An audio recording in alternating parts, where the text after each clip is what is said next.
金秀賢呢排究竟發生咗啲咩事呢？一日之內冇咗幾十萬粉絲，廣告商個個爭住同佢割席。金蔡倫嘅死又點解同佢有關呢？大家好，我係瘋子，歡迎收睇風花雪。今日呢條片就會整理一下金秀賢同金蔡倫究竟中間發生緊啲咩事，同埋講下中間有咩重大嘅爭議，點解會導致金秀賢搞成今日嘅局面。我哋睇下呢件事最初係點嘅。喺上年2024年，金秀賢大概3月嘅時候，佢主演嘅《女之女王》開始首播，而且掀起熱潮。而金蔡賢喺劇集播咗冇耐之後，突然喺 IG 上咗一張相，一張同金秀賢比較親密嘅相片，一時之間都引起好多揣測，亦都有人估計佢哋究竟有咩關係。但係金蔡倫之後刪除咗嗰張相，亦都冇作任何嘅回應。不過外界嘅人普遍都認為金蔡倫係希望借金秀賢炒作，因為金蔡倫之前因為酒駕而形象插水，啲人覺得佢希望用呢張相炒作下自己嘅人氣，希望為佢自己日後復出鋪路。所以當時韓國嗰邊普遍都對金蔡倫冇乜好印象，而之後關於金蔡倫嘅新聞基本上都冇乜，直到今年年初2月嗰陣時，喺韓國嗰邊就傳嚟金蔡倫突然嘅死訊。佢嘅死點解會引起關注？第一係因為佢自殺，而佢自殺嘅日子正正係金秀賢生日嘅正日。唔少人喺度諗，會唔會咁巧啊？點解會揀正呢日先死嘅呢？究竟會唔會同金秀賢有關呢？當時有關金秀賢嘅揣測喺網上雖然有唔少，但係通通都係傳聞，冇一個證實係真嘅。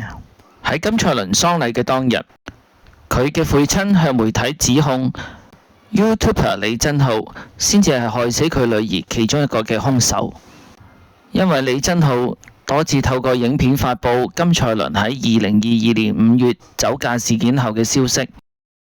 佢喺2022年11月更加批評金蔡倫喺反省期間竟然同朋友生日聚會，而之後金蔡倫因為生活困難、經濟唔得，所以去咖啡廳打工。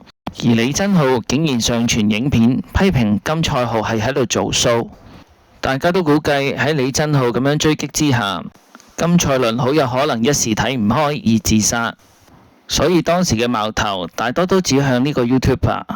當時基本上金蔡倫嘅死冇人諗到同金秀賢有咩關係，最頂多都只係啲人喺網上批評，話金秀賢喺金蔡倫喪禮當日竟然冇出席，連花牌都冇一個。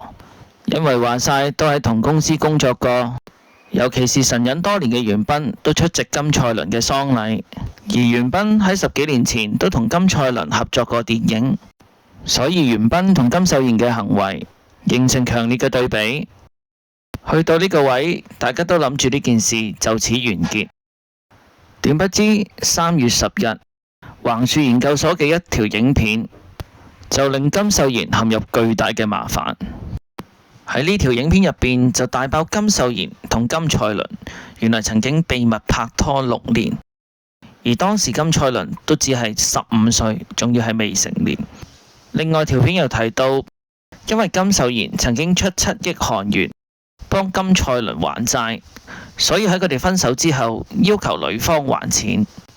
呢件事令到金蔡倫精神崩潰，最後走上絕路。呢條片一出，即刻引起網上熱議啊！金秀賢經紀公司當然即刻發聲明否認啦，仲要話對呢個橫豎研究所提出控告。不過橫豎研究所又話唔驚喎，因為佢話佢手上仲有好多料，而且呢啲料都係嚟自金蔡賢嘅家屬添。有人認為金蔡倫欠債還錢係天經地義嘅事，點解會賴到金秀賢身上呢？但係如果我話俾你聽，金蔡倫所欠呢7億韓元，其實係金秀賢間公司一手造成，你又會點睇呢？韓國媒體就有報道，自從金蔡倫同金秀蓮相戀之後，金蔡倫就加入咗由金秀賢公司做老闆嘅經紀人公司。不過入到去之後，金蔡倫好似做妹仔咁，咩都要幫佢公司做，好似無償咁指導新人，甚至到公司招待客人，金蔡倫都仲要做埋陪酒。而金蔡倫喺2022年因為酒駕事件，令到佢形象大插水。有韓國媒體後嚟就報道，當晚金賽綸原本就係俾經紀公司安排去陪酒招待客人，但係喺個過程之中發生突發狀況，導致佢情緒失控。佢之後匆忙咁揸車離開，最終導致嗰次嘅酒駕事件。呢次嘅酒駕對金賽綸造成好大嘅打擊。由於佢當時酒駕撞爛咗個電箱，令到唔少嘅商戶冇得做生意。後來佢亦都要負責賠償損失。不過最致命嘅就係金秀賢嘅經紀公司做咗一件事，就令到金賽綸無端端孭上咗7億韓元嘅債務。酒駕事件之前，金賽綸拍緊一部電視劇叫做《獵犬》，當時佢嘅戲份已經拍咗7-8成。雖然酒駕事件發生咗，但係佢都想拍埋部戲。不過金秀賢嘅經紀公司竟然自作主張幫金賽綸辭演呢部戲，咁變相就令到金賽綸違約，咁製作單位就被逼換角，要重新拍過佢嘅戲份。最後 Netflix 嗰邊要求賠償，原本個金額去到70億韓元。不過喺金賽綸苦苦哀求之下，雙方最終同意減到去7億韓元。金秀賢嘅經紀公司搞到金賽綸要賠錢，但係佢哋冇諗過同金賽綸一齊承擔，只係將筆數賴咗落佢身上，要佢一個人承擔。當時佢經紀人公司表面上幫佢還咗個7億韓元，但係實際都係要寫翻這句。而金賽綸所謂欠據公司呢7億債項就係咁樣產生噶啦。聽到呢度，你覺得金賽綸欠嗰7億究竟同金秀賢有冇關？正常一間經紀人公司係咪應該為藝人爭取最大嘅利益去保護佢呢？如果金賽綸唔使幫公司招待客人，酒駕係咪唔會發生？如果經紀人公司處理得好啲，幫佢爭取拍埋套戲，咁金賽綸就唔會因為違約而孭呢7億韓元債項啦。再講返前啲，金賽綸原本喺 YG 旗下，YG 都係大公司，有咩都會幫藝人。而金秀賢同佢表哥成立嘅經紀公司，其實成立咗唔係好耐。金賽綸同金秀賢之間，如果唔係有啲嘢，點解要由一間大嘅經紀人公司轉去一間細嘅經紀人公司？佢入到去金秀賢間經紀人公司，亦都唔見得到有好嘅待遇。所以睇返轉頭，金賽綸如果唔係因為金秀賢，點會入呢啲咁嘅細公司虐待自己啊？咁金秀賢嘅經紀公司喺當晚就否認咗橫豎研究所喺3月10日所提出嘅一切指控。咁喺3月11日，橫豎研究所又出第二招啦。今次就公開咗金賽綸同金秀賢嘅親吻照，仲有金賽綸當日嘅求助簡訊。今次嘅爆料內容同樣令人震撼，因為今次公開嘅親吻照係全新，啲人都未見過，所以令到睇嘅人覺得佢哋兩個拍拖嘅機會更高。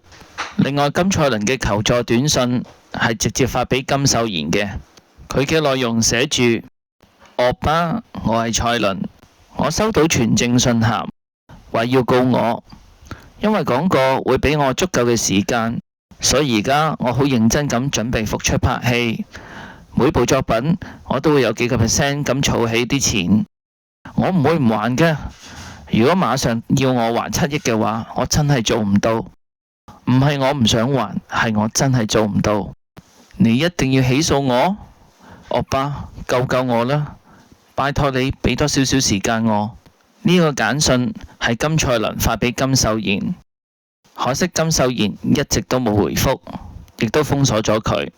由於金賽綸真係冇辦法揾到金秀賢，所以金賽綸就喺2024年《淚之女王》播咗冇耐嘅時候，喺 IG 鋪咗佢同金秀賢嘅親密照，引起當時嘅騷動。其實佢嘅目的係希望金秀賢主動聯絡返佢，等金賽綸可以同金秀賢傾下呢7億欠債可以點樣處理。面對橫豎研究所呢一輪嘅爆料，金秀賢嘅經紀公司都係表示立場冇改變，都係會繼續告佢哋，話佢哋講嘅嘢係假嘅。3月12日，橫豎研究所發佈咗最致命嘅爆料，佢哋公開咗金秀賢當兵時寫俾金賽綸嘅手寫信，信上邊仲寫住我愛你金賽綸，署名係金秀賢2等兵嘅信，旁邊仲有一張金秀賢親吻金賽綸嘅相片。呢一波嘅爆料更加震撼。呢封手寫信嘅內容唔似寫俾普通朋友，更加似係寫俾戀人。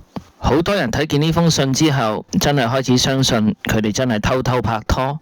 而金秀賢入伍嘅年份係2017年，其實當時金賽賢係真係未成年嘅，所以金秀賢睇嚟真係同未成年少女拍拖。去到呢個位，金秀賢就開始脫粉，廣告商亦都知道唔對路，開始紛紛割席。雖然佢嘅經紀人公司話呢封信只係普通朋友嘅來信，但係睇過內容嘅人又點會相信呢？再加上有厲害嘅網友揾返金賽綸以前嘅 Twitter， 發現佢喺2016年5月21日夫妻戰當日，喺一張相片下邊寫住賽綸我綸。當時冇人明白佢喺度寫緊啲乜，但係而家睇返爆料嘅情信同埋明信片中，金秀賢對金賽綸嘅昵稱正正就係賽綸我綸。而2016年正正係金賽綸同金秀賢剛剛交往唔夠1年，仲處於情濃蜜意嘅時候。